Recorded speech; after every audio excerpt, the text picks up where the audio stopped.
I'm the king of the summer solstice. And I'm the living queen. Our message is this, that this is the beginning of summer solstice, and we're all here today to groove and have a beautiful time together, and that it's only the beginning. June 21st marks the beginning, and it will continue as long as people can get together and love each other and share things together and listen to music and have a beautiful time.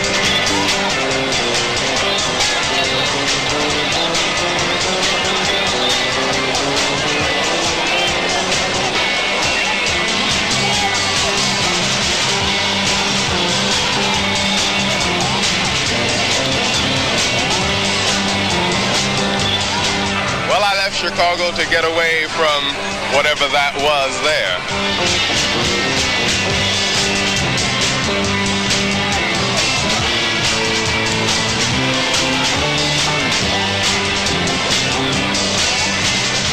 One of the reasons I started this in the first place was because my parents were both very neurotic, and I realized this because I went to a psychiatrist for 9 years.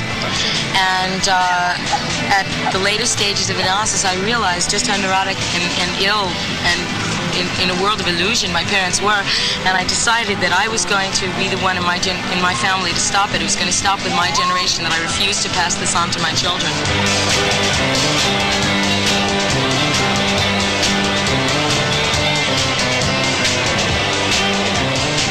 What's happening here is like every city, particularly on this day, every city in the nation is seeing the sun at its zenith, and it's the first, you might say, the first hippie national holiday, self-declared holiday.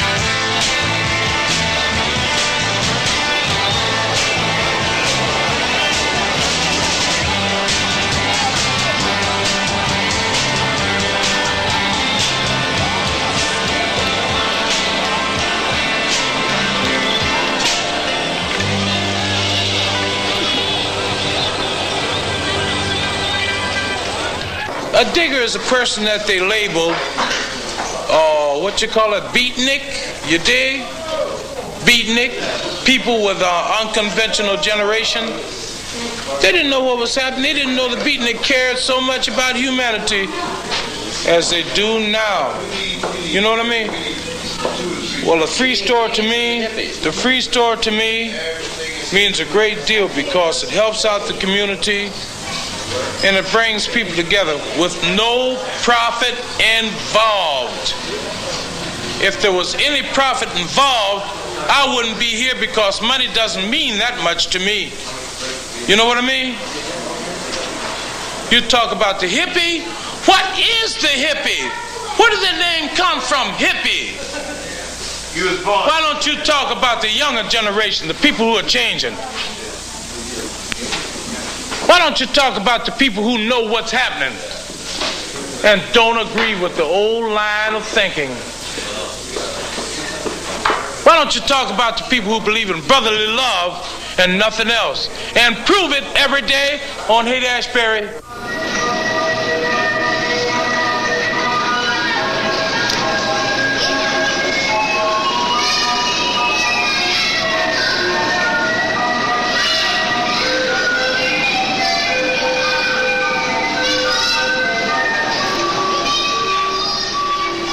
My name is Today Louise Malone, age 20, height 5'3", weight 110, eyes blue, hair blonde, education, graduated from Judson School, Scottsdale, Arizona, 1 semester, University of Arizona, 1 semester, Eastern New Mexico University, 6 months, secretarial school. Other training, Nancy Taylor modeling course, 1 year judo, taught self-defense at the University of Arizona. Acting experience, 2 years of dramatics, San Carlos High, San Carlos, California. 1 year drama club, Roswell High.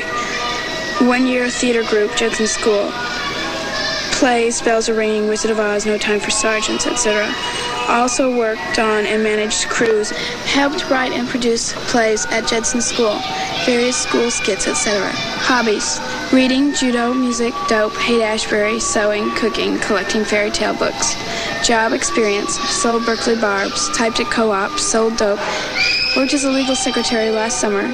Plans, to gain knowledge in any way possible, find out what my true interest is and throw myself into it for a while, and finally marry after I've traveled a bit.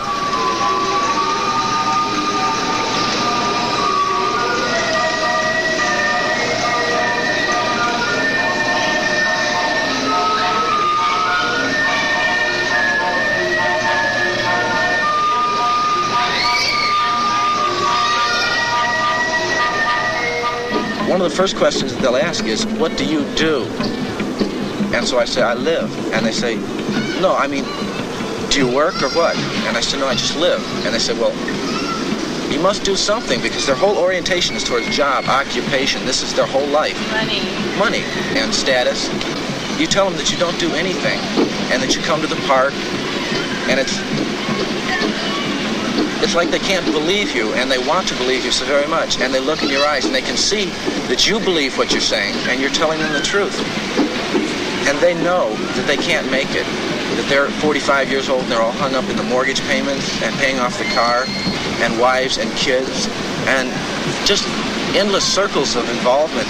A lot of people say to me, what are you doing? You're not doing any work. You're not working at a job and making a big salary. But we're doing the hardest work in the world because we're growing, we're trying to change.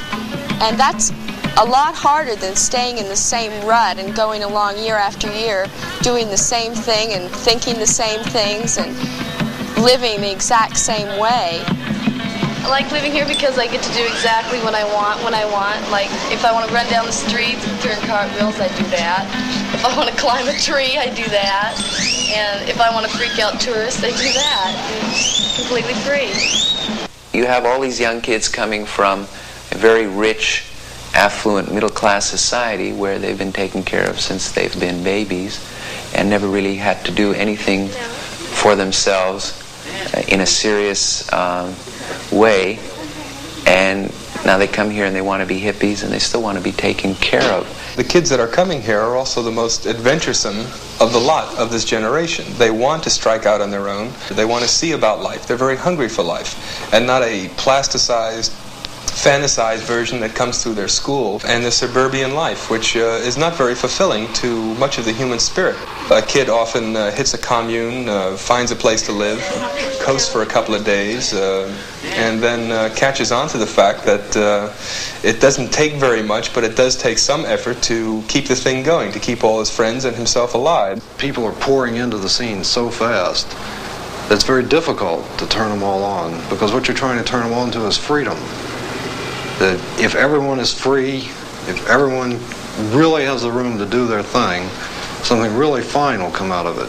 But in learning how to do your thing, you make mistakes. You can really just fuck everything up. And this is the danger of, like 100,000 people coming to San Francisco this summer. Maybe there'll be street riots, which is not good. Maybe we'll have that sort of problem. The other problem is that we're getting successful enough now that we're going to have to integrate back into society. The music is the best example. We're all making a lot of money. Like Donovan said, beatniks getting rich. Well, the rock bands in the San Francisco area are going to make more than $1 million this year.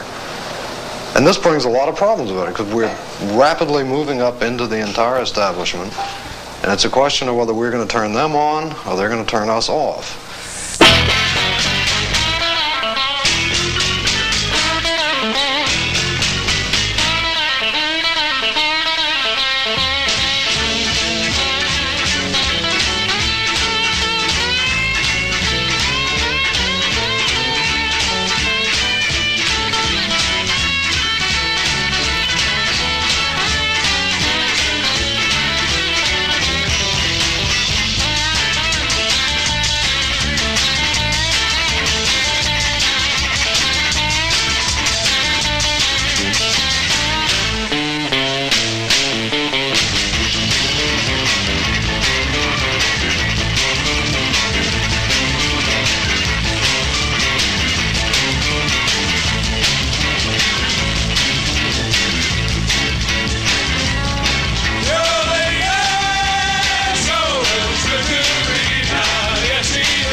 was in a ridiculous excuse for a bust in Roswell, New Mexico, just before I left to come out here. And there were about 10 guys in Roswell, the local freaks, that got together and rented a house. And we were all over there one night, and the police have been watching all of us because we were the only weird people in the town, and we were kind of easy to spot, I guess. And they've been watching the house constantly. And round about midnight, 5 of us were in one bedroom, jumping up and down in a bed, stoned. And about 10 kids were downstairs listening to music and running around. And 20 policemen walked through the door into the living room. And we asked what they were there for, and they said, just shut up and sit down, we're searching your house. And we asked them if they had a search warrant, and they said, shut up and sit down, we're searching your house. And so they were frisking everyone and running around, and half of the policemen were just standing around not knowing what to do, and they were yawning because they were gotten up so late.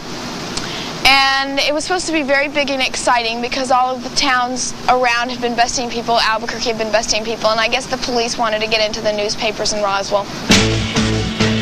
But it sure made me realize that I had to get out of there and come to a place like this. I'm like a stranger.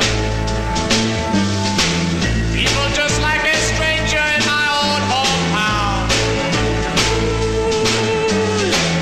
That's right. People, I am like a stranger. Just like a stranger in my own hometown.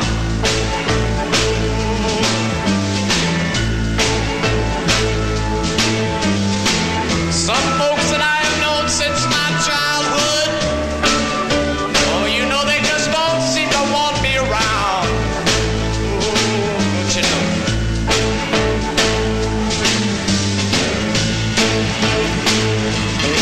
I came home with good intention, just about 5 or 6 years ago. Well, I came home with good intention, oh, about 5 or 6 years ago.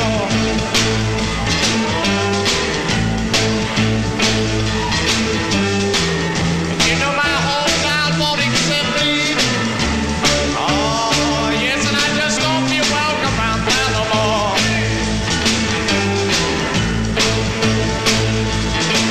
I built a house out on the hilltop. You know I'm a family man. I work hard in my kind of business. Do the very best I can. I don't mistreat nobody. Oh, you like you said I do. Oh, there's some around there that like me. There's so very, very few. And I feel like a stranger. Oh, just like a stranger in my own hometown.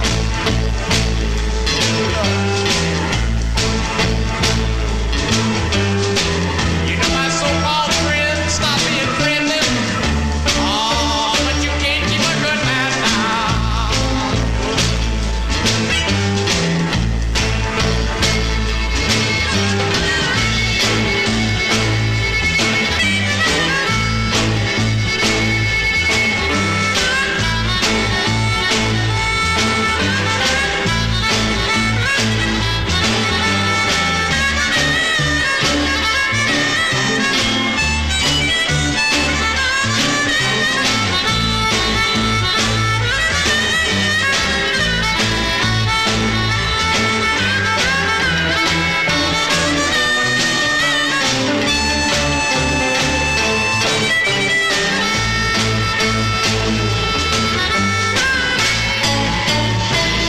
And I feel like a stranger.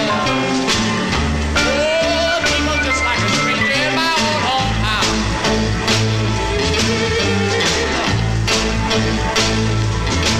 You know my so-called friends stop being friendly. Oh, people, but you can't keep a good man down.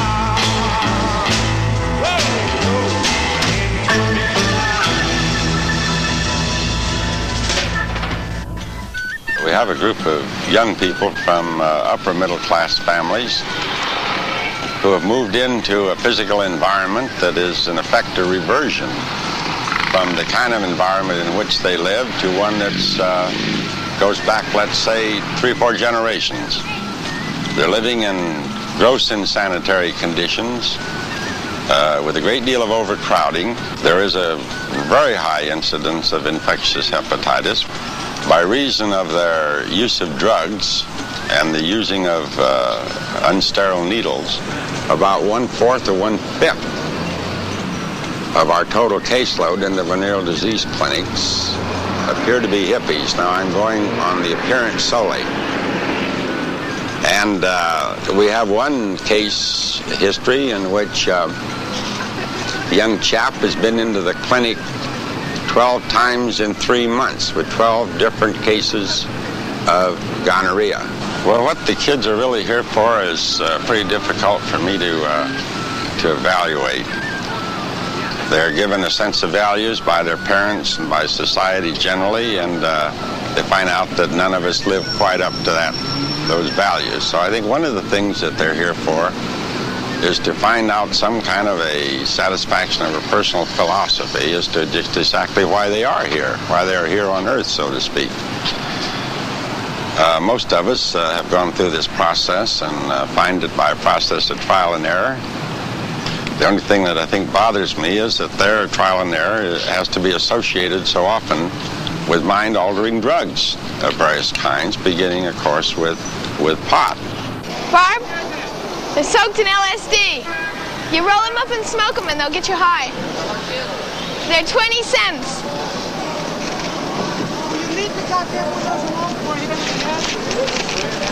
Thank you. You know, if you roll down your window, nobody will jump in and get you. Oh, okay. Okay. Thank you. I'm going to repent of my sins and make my peace with God. How do you know? God may cut you off. God may cut some of you off.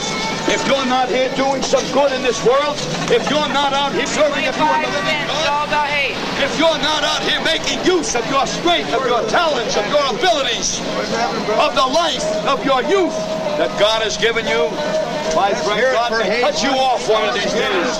That's right. Invite him to take away your sins. Invite him to set you free.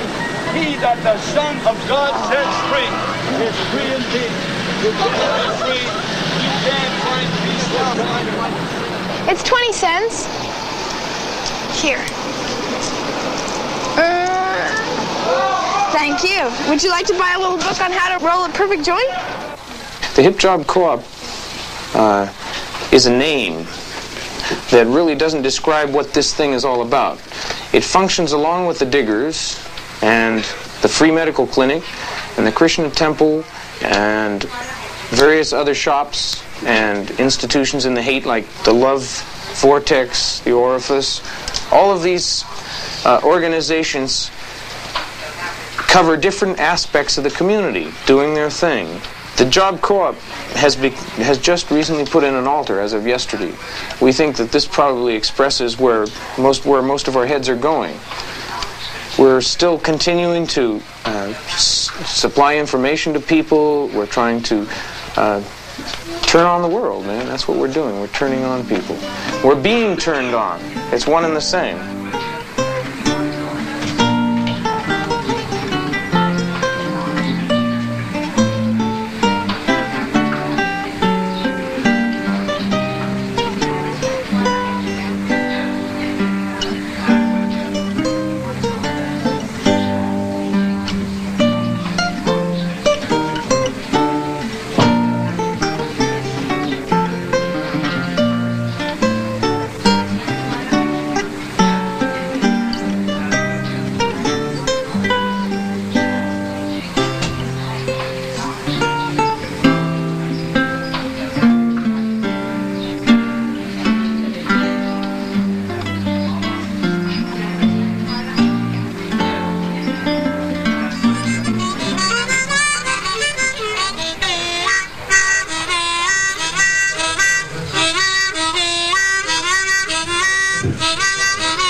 reason why I fall in with the scene and feel that I belong is because all the things that these people here believe in are the same things that I believe in, and love and beautiful things, natural things, and they all have one basic rule: do not unto others as you would not have them do unto you.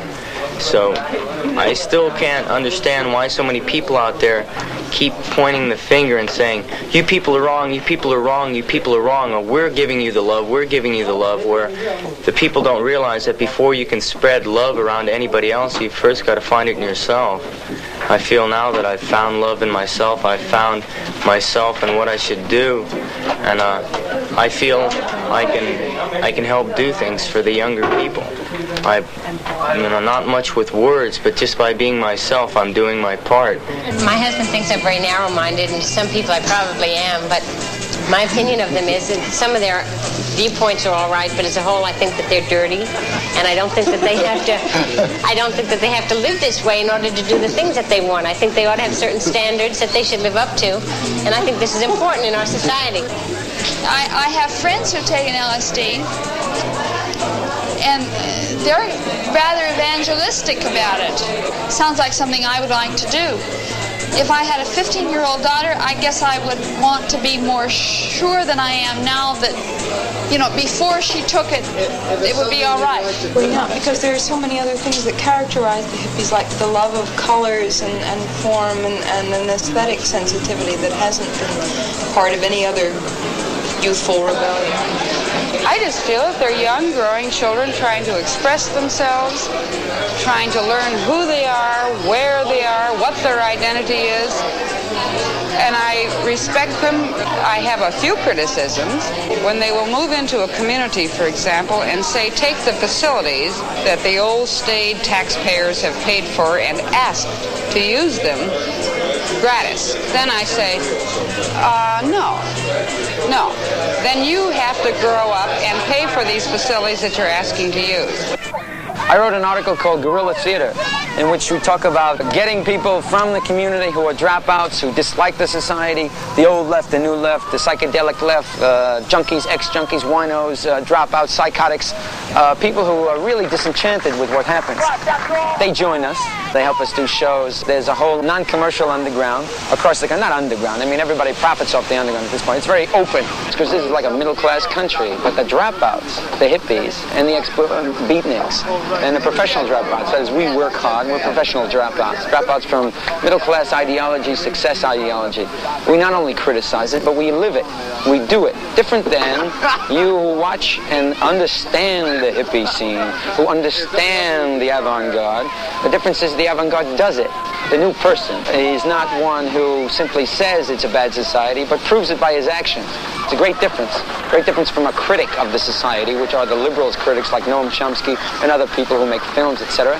Criticize the society, but don't do it. The difference is we do it. We live it all the time. We'll continue living it. We survive, we work hard, we also eat less than most other people, we demand less. We don't spend $1,500 on furniture. We don't buy a stage for $3,000, we pay about $500 for it. Pay our actors $5 a performance. You can live on $25 a week. That's assuming you're doing something you're interested in and something that's valuable. If you're not doing anything that's interesting, then you got to get a lot of money, Mac. You got to make a fortune to keep a boring job or to support a war in Vietnam that's evil, that's murderous. So we struggle in our own humble way to destroy the United States. Like that! It's true! Oh, Favorilo! So? Join the army!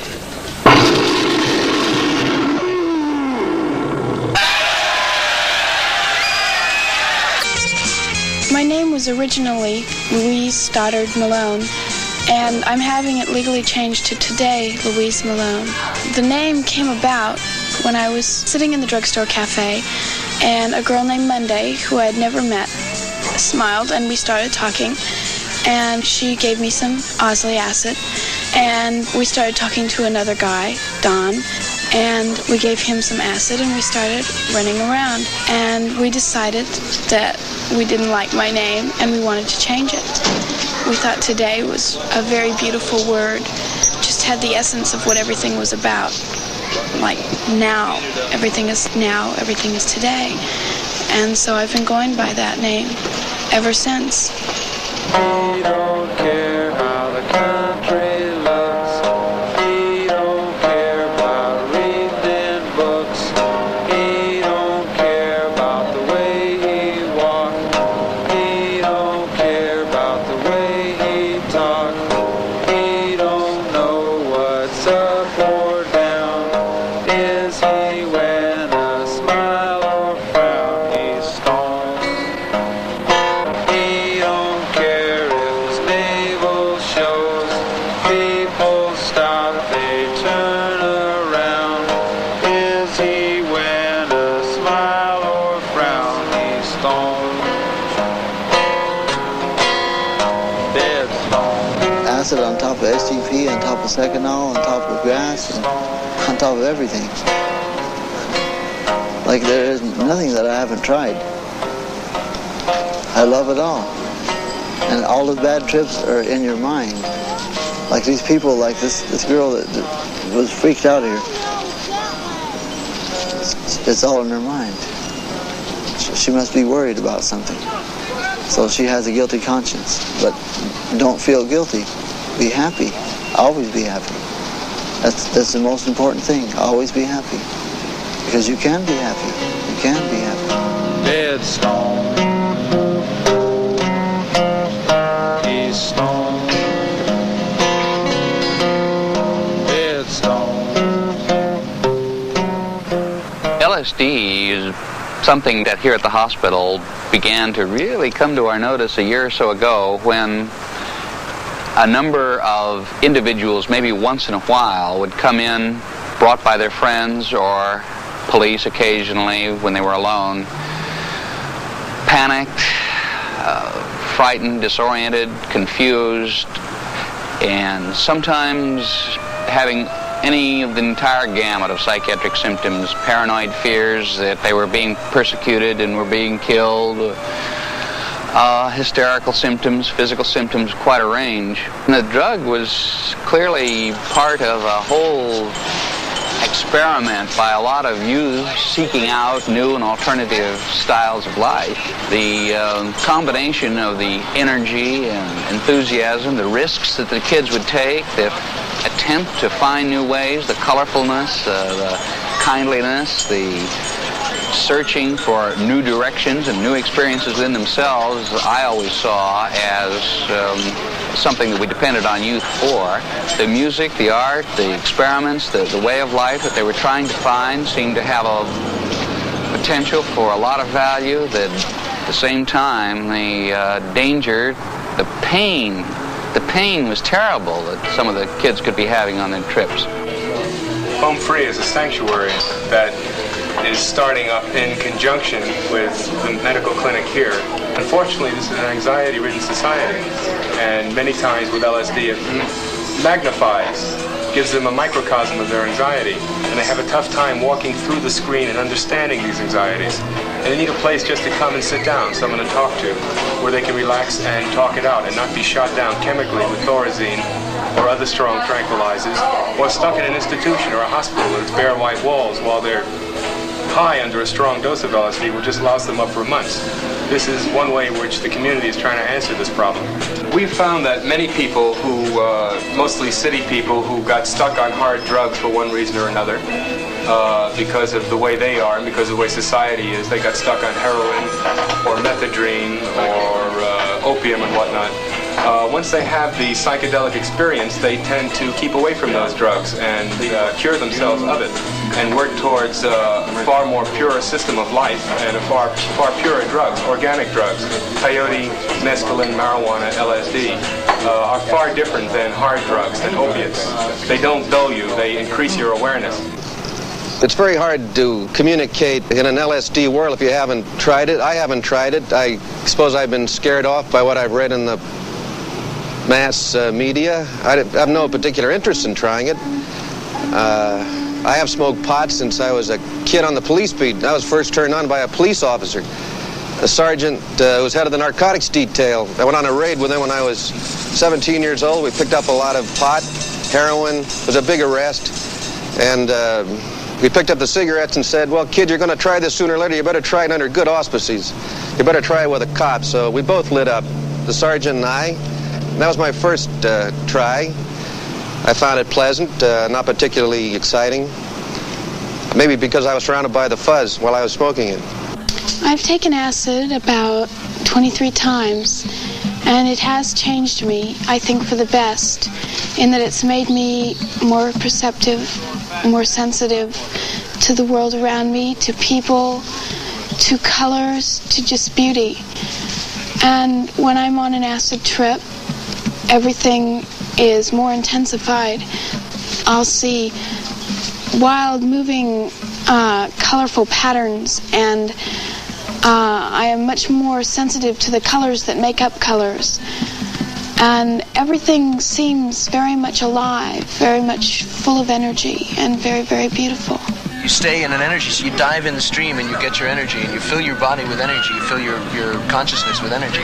If you keep into that stream, you'll have to depolarize yourself. So you take what you've gotten. It's like between acid, you don't pop acid every weekend.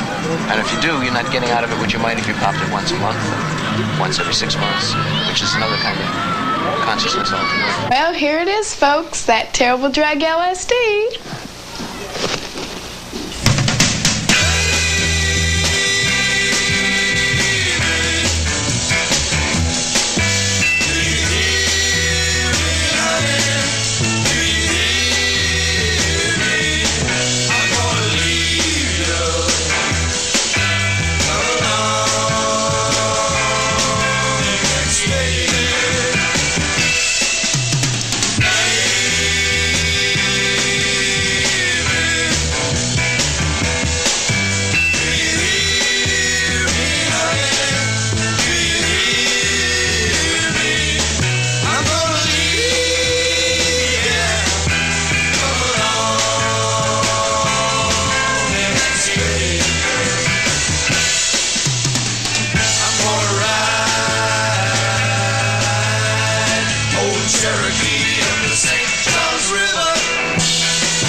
I've got to leave you.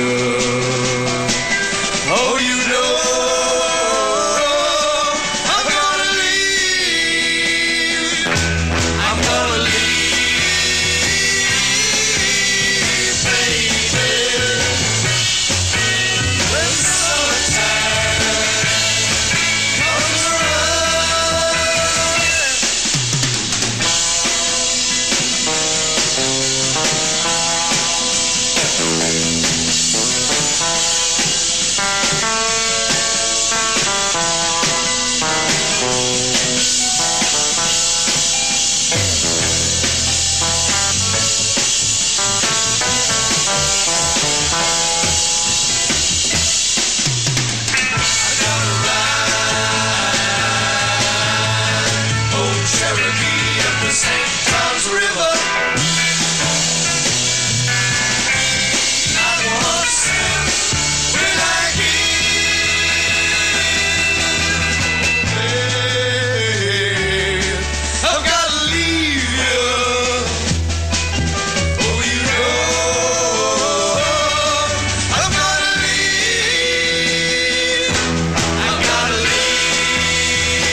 The majority of young people are very interested in Eastern philosophy, perhaps because they're unsatisfied with their own philosophy or religion. And the items that we provide in the store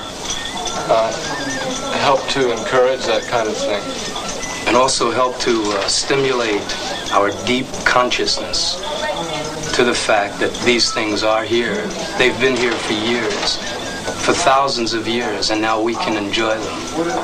We can get hung up looking at them and tripping out into fantasy about them and use them to decorate our own places. And in this condition, we could then, say, wow, look what we've been missing. We haven't been shown these things. You can sit here and look at Tibetan calendars, or to door decorations, or to lamps, and feel how old they are in their uses, and to be functional with them, and then to look out of yourself, and then back into yourself, and maybe find an answer for something. No one could find every answer. The uptight culture has defined God and put him in a box.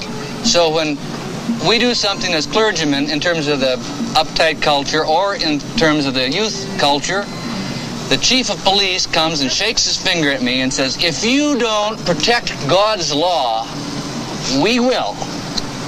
And they mean it, buddy. They've got guns, and they're busting people, and they're busting the humans in San Francisco, and they think that they are the spokesman for an uptight world's God. Well, you see, one of the important things is why I'm not uptight with the new community is because they got soul, you see. And you see, we know there's a commonness among us.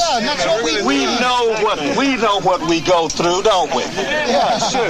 Therefore, I don't have to be uptight, and they don't have to be uptight because we understand each other. No, but listen, and we act. Wait just a minute, baby. Part of the thing is also, I've had my mind blown a long time, but in a different way, you see? And then all of a sudden there comes a community along who says, look, baby, I'm going to identify with you. Yeah. I'm going to be with you. Right. Yeah, I'm going to starve with you. And I'm going to live in poverty with you. And I'm going to suffer at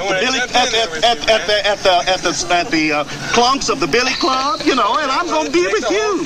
Now all of a sudden, the most important thing, all this brotherhood jazz we've been talking about in church, all of a sudden, it's here. It's here. Yeah. It's like now. Man, I was praying with you cats. You were praying on my head. I have a real feeling for the hippies, and let me tell you this, because I can compare myself in 4 areas, and if I started to describe myself in these 4 areas, and I asked the question, well, what am I or who am I like, the answer would be a real hippie girl. Let me put it this way. There are 4 things that the hippies do that I do. First of all, many of them change their names. True? Yes. Many of them change their names. I have done that. I have changed my name. In the second place, they change their conventional garb. I share that experience with them too, because the kind of clothing that I wear is a statement to the rest of the world that I don't think this is the most important thing in life, that there are other things that are more important, and that they can perhaps be done in a particular kind of dress. In other words, when I go abroad in my religious habit, I'm saying something, just as you hippie girls, when you go abroad, you're saying something too in your conventional clothing. Many hippies, most of them I'm sure, are looking for some kind of communal living. They want that sense of community. I have that in my religious family. we all love each other so much. We have a house. We have a home. Some place that we run down the hall and sweep all the time. And we mop the floors and we keep it neat and we wash the windows. We make our beds. It's a home. Christmas time, we'll get a Christmas tree and put it in the living room. It's a whole bunch of people all living together. But they aren't concerned with themselves, and they're concerned with other people. And all they want to do is to just give to other people. Whether it's materially, whether it's mentally, no matter what it is, they just want to give. We were just sitting around joking about it one night, and by the end of the evening, we decided to start a rock and roll band. When we started off playing, we didn't all live together. And then eventually we decided we had to live together. The more we lived together, the less fights we had. Which is the place that has the name of the Indians that Maya had. Maya also means illusion. Don't we know? If we had to stay on so we can recall her and play for a farm. find out what's happening. Yeah. They locked me lights in a closet. We have it.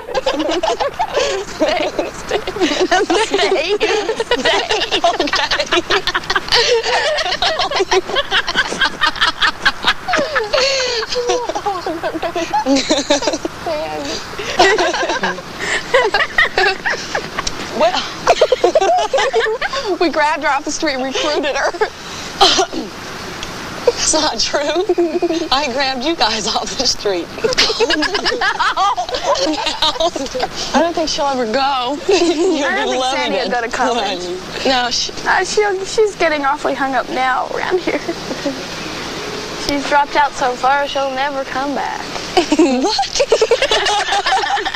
No, I wasn't speaking about this precise moment. Okay. Just to get you $1. I owe you the money.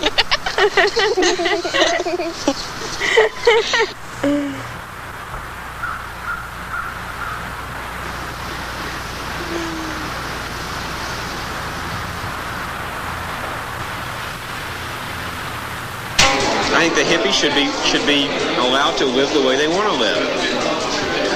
Well, they're people. Are they so different than you and I, really? It makes no difference whether they're different or Steve, not. had I the means, and had I not the ties that I do... You and I would be hippies, right? Listen, I would, but Eli, I wear those clothes. They're clean people. They're up. They're up. The beatniks were down. They're doing what they want to do. They're living the way they want to live, and we should leave them alone. You and I couldn't be hippies, Eli. I couldn't take off my... I'm a hippie in my heart. But you're not a hippie, Eli. I am right because now. I love people. I love my neighbor more than myself, and that's their whole philosophy. I agree with you. Their philosophy, they love... It's Christian. They're it's so Christian. It's they share. It's beautiful, but you and I can't live that way.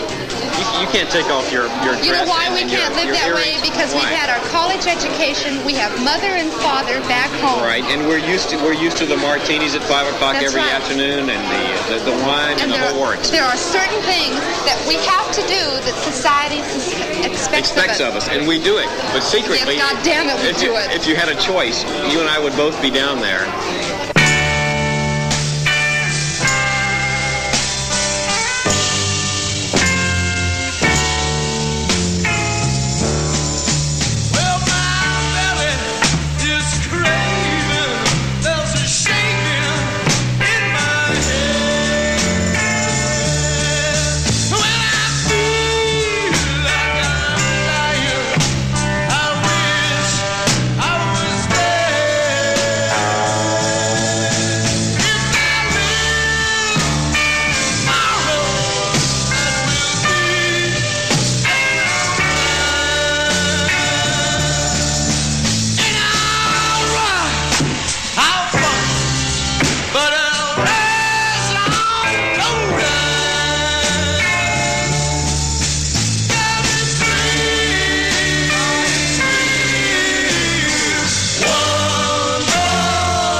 I've learned so much more from going to the drugstore cafe and just talking to people than I ever learned in college or high school, because I think knowledge can be gained much more from contact with people than from books. And the drugstore is really a good place to do this. People just go in and order coffee and sit down and rap and talk to each other and learn. The problem is, though, now that they've started charging a 50-cent minimum after 6 o'clock in the afternoon, it is kind of a hassle because sometimes you don't have 50 cents, but it's just in keeping with the rest of Haight Street, which is getting so commercial anyway. But it's one of the few nice places left that you can go and just see your friends. Handmade hippie dope pipe. Weird. Too much, brother. Sure. I got some funny pipes here, man. Look at that one. Get a righteous toke on it. That's my favorite one, though, man. Sure. For love, brother. So big it takes at least 2 people to smoke it, man. Right. Gets a righteous toke, too. Look at this one. I made that in the park yesterday. Sure. Weird pipes. Handmade dope pipes. So I got a nice opium pipe? Sure, that's good for opium, man. Sure. Put a little screen in there. Have you any spare change, sir? No, sorry. Thank you.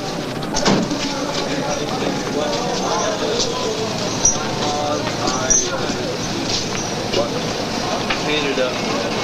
Do you have any spare change? Do I have any spare change? Yeah. No. Oh, I was reporting a terrible strawberry ice cream habit and I'm suffering withdrawal. Sure as a bitch. It's terrible, man. Don't know what to do. Have you any spare change? Just ask you. Maybe we should make a team. I'm going to start selling my books or something. Have you any spare change? Just got it for my last line. Have you any spare change? Oh, no, man. I'm just splitting town.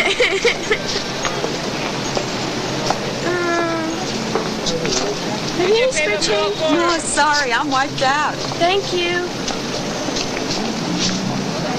Have you any spare change? Sorry, I don't. Thank you.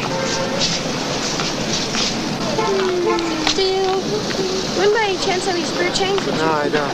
Thanks anyway. Spare change? Nope. Any spare change? I'm addicted to Twinkies and candy bars through choice, and I'm addicted to oatmeal through chance. Money is kind of a shortage, and it seems lately we've been eating oatmeal for 3 meals a day, mainly because it's easy and it's inexpensive and it's nourishing. But whenever I can get my hands on them, I love Hostess Twinkies, and I love, candy bars. I just love them, and I've been turning other people onto them, and so I feel like a candy bar Twinkie pusher because I'm getting everyone strung out on them.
These people are really in love with each other.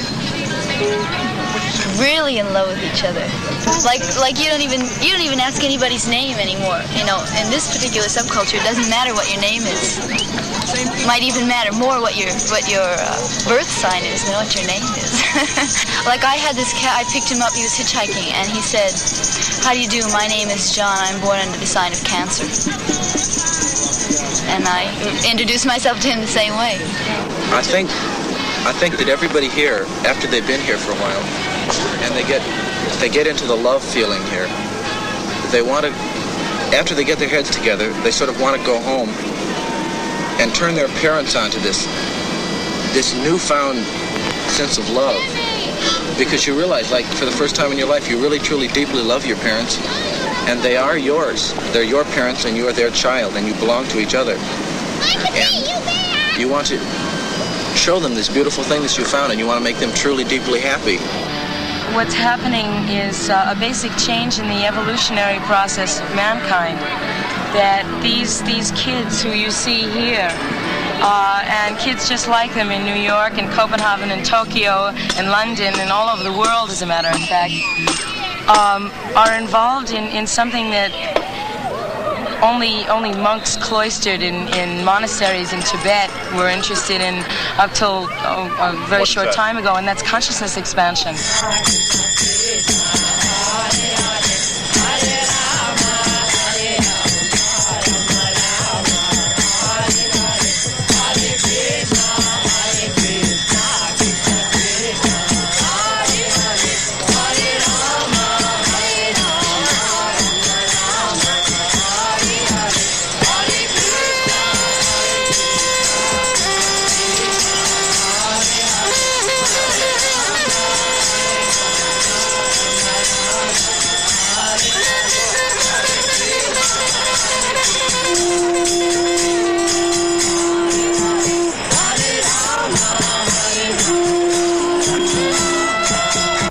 Well, some people say that the police are acting as censors today, that they're dictating the morals of the people or attempting to dictate the morals of the people, and that actually they should be concerned with the hardcore criminal and the hardcore crime.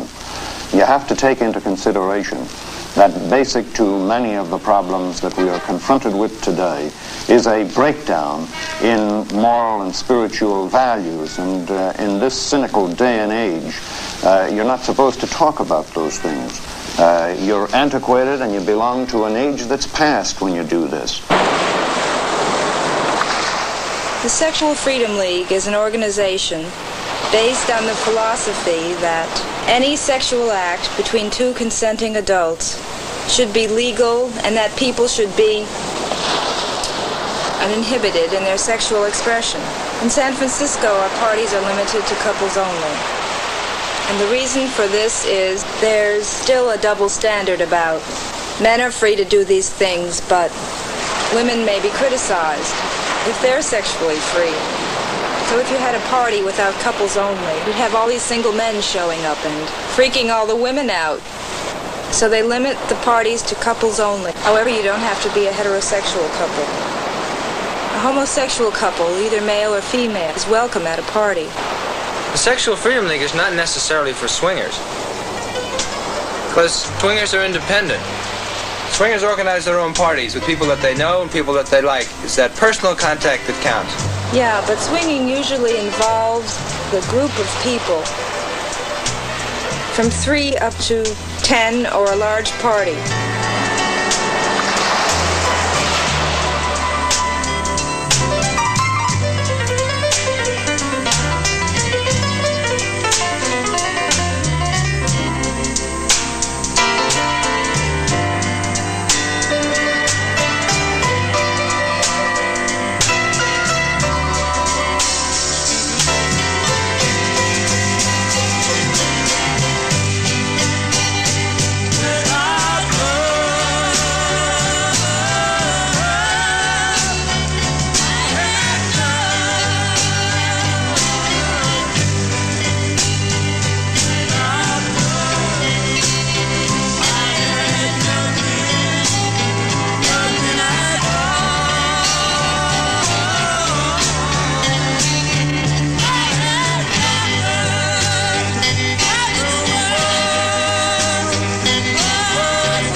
Seems to me is like it's mistaken with free sex, and they really get hung up on the word free.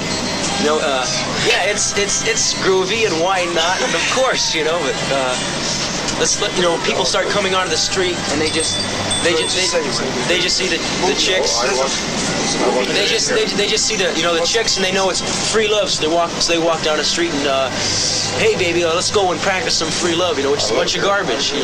That's not even the idea. Here it seems like if someone wants to make love to someone and if they really care about them, well, then they will, and it's not considered dirty, it's considered beautiful. Here, if you love somebody, and people here love everybody, if you want to make love to somebody, then you should. There's no reason why you shouldn't.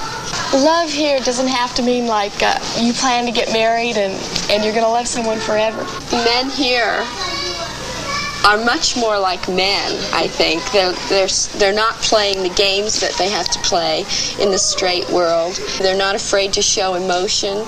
They're not afraid to love beautiful things. They're not afraid of being sissies by, saying the way that they feel about things. They're much more exciting. Mm-hmm. 5 years from now, I'll probably be a wife and I don't think it's necessary to be a wife to be a mother. I don't think that people have to get married. I don't think that getting married is always the best thing, and that a lot of people can learn a lot from each other by living together for a long period of time or for a short period of time. A lot of people are talking about how acid is supposed to break down the gene structure and cause mutated children. And I was really hung up in that for a while because I really wanted to have nice whole kids. And I don't know, not anymore. I don't think that anymore because I talked to some people and they said that, some people that know, and they said that the serotonin that holds together the genes in your chromosomes broke down, but actually what it did was it rearranged the genes so that a recessive gene from way back in your past might come forward and be in your child. Like say your great-great-great-great-great-grandmother was Mongoloid or something like that, and then you could have a chance for your child to be Mongoloid. But I don't worry about that too much anymore. Well, I don't think that there's very much chance of the recessive gene theory being true. I believe that things run in good and negative fields. I believe that it's a positive force, and I don't think that the mutation would be for the bad. There's no question that a great deal of chromosome breakage and rearrangements can be found in the majority of LSD users, as well as in babies that are exposed to the drug in their mother's womb during pregnancy. This damage appears to persist for at least several years. The only analogy that's well studied in man is the case of exposure to radiation. For example, the incidence of leukemia in the general population is about 1 in 6,000, but in individuals exposed to a lot of radiation, enough to give you the same kind of chromosome damage, is about 1 in 270. That's about a 20-fold increase. I would personally advise any young person not to take the drug at this particular time. Now, a lot of young kids walk around with a button that says, let's mutate. But it's a sad fact that well over 99% of all mutations in man are either very detrimental or downright lethal. I think it's just theory.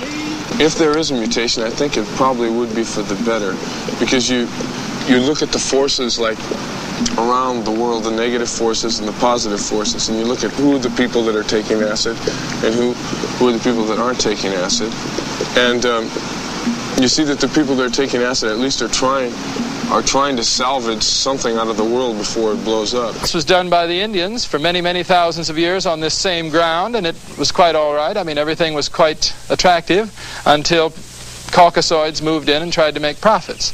So I would say that what we're doing here is a kind of pilot study in one facet, if you will, of the life that is going to be in this country. We are also enlisting the aid of the University of California, particularly the School of Architecture, to help design Morning Star. It's amazing, the diversity. Many, of course, are attracted to work in the garden. As I said, many are interested in constructing their own homes. And many, I think, need to learn to do nothing. That's something I'd like to learn how to do, because it's possible to be enlightened in any kind of activity as a karma yogi. LSD is no doubt something that has entered the world as a facet of the divine, and it should be used to reveal the divine. It's no accident that it entered the world at roughly the same time that nuclear fission did. And there's no doubt that anyone who denies himself the opportunity of the consciousness expansion that is available, perhaps it is pseudo, perhaps it is some kind of chemical substitute, but it is definitely a very accurate reproduction of the mystic transport that St. Teresa, St. John of the Cross, everybody has written about. So I think if one denies themselves that particular adventure of consciousness in the 20th century, you're simply a fool.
It's a mighty